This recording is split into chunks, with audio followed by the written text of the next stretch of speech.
5টা আলাদা ডাইমেনশন রয়েছে এই হ্যাঁ, এক চরিত্রে, হ্যাঁ। এবং একই তো মানুষ কিন্তু একটু ভিন্ন একই ভিন্ন মানুষ। ভাবে প্লে করতে লাইক হচ্ছে। আমাদের লাইফের হ্যাঁ, একেক লাইফের বয়সে জার্নি আমরা একেক রকম এক্সাক্টলি। থাকি আমরা সেরকম। বেশিরভাগ, যেমন আমি মফস্বল থেকে এসেছি, হ্যাঁ, একটু একটু করে আমি আমার নিজেকে ডেভেলপ করেছি। হ্যাঁ, হ্যাঁ। আমি একটু জানতে চাই কোন ক্যারেক্টারটাতে, মানে জীবনের এই যে পুরো চরিত্রটা, হুম, এর হুম, হুম। মাঝে কোন সময়টা তোমার জন্য সবচেয়ে চ্যালেঞ্জিং ছিল পোর্ট্রে করা? সবচেয়ে চ্যালেঞ্জিং ছিল সে যখন নাকি অনেক বড় সুপারস্টার হয়ে যায়। তার যেরকম আ নিজেকে হারিয়ে ফেলা, তার যে ডিপ্রেশন, এই ব্যাপারগুলো ব্যক্তি নিলা আমিও হয়ে যাচ্ছিলাম প্রচন্ড রকম ওহো! ইমপ্যাক্টেড।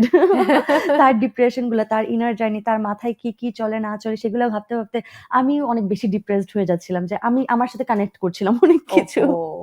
এটা সো এটা হয়, এবং হ্যাঁ, তারকাদের জীবনে এই শব্দটা বোধহয় খুব, মানে বেশি আ মিলেমিশে একাকার হয়ে যায়। যত বড় হ্যাঁ, তারকাই সে হোক না কেন, হ্যাঁ। অনেক বড় সুপারস্টার, মেগাস্টার যেটাই হোক না কেন, হ্যাঁ, এই এখানে ব্যাপারগুলো আরেকটা থাকে। জিনিস ঘটেছে আমার হুম, সাথে হুম।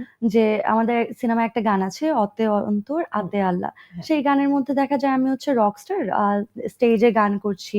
খুব বড় হুম, শো হচ্ছে, পারফর্ম করছি। সেখানে হচ্ছে আমার ছোটবেলার আমি, মানে আমার ক্যারেক্টার ছোটবেলার আমি হচ্ছে স্টেজে আসে দোতারা নিয়ে। তো তখন হচ্ছে আমি সামনে এগিয়ে যাই। তার সামনে গিয়ে আমার দোতারাটা চাওয়ার কথা এবং সে দিবে না, সরে যাবে। মানে আমার ইনার চাইল্ড হচ্ছে আমাকে রিফিউজ হুম, করছে, হুম, এরকম হুম, একটা হুম, ব্যাপার দেখাবে।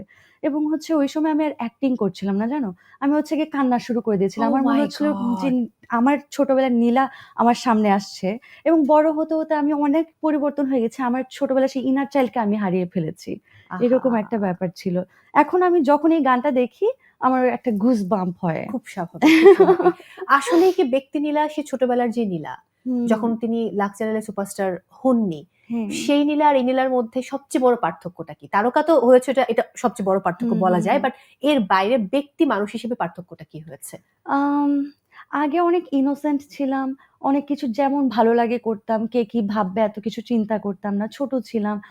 চিন্তা ছাড়াই চলতাম। হুম, হুম। তারপর হচ্ছে কাজ করতে, করতে অনেক মানুষের সাথে চলতে, চলতে এইভাবে হাসো, এভাবে কথা বলো, এভাবে চলো না, এই সেই অনেক কিছু হতে, হতে অ্যাজ ইফ আমি নিজেকেই হারিয়ে ফেলেছিলাম।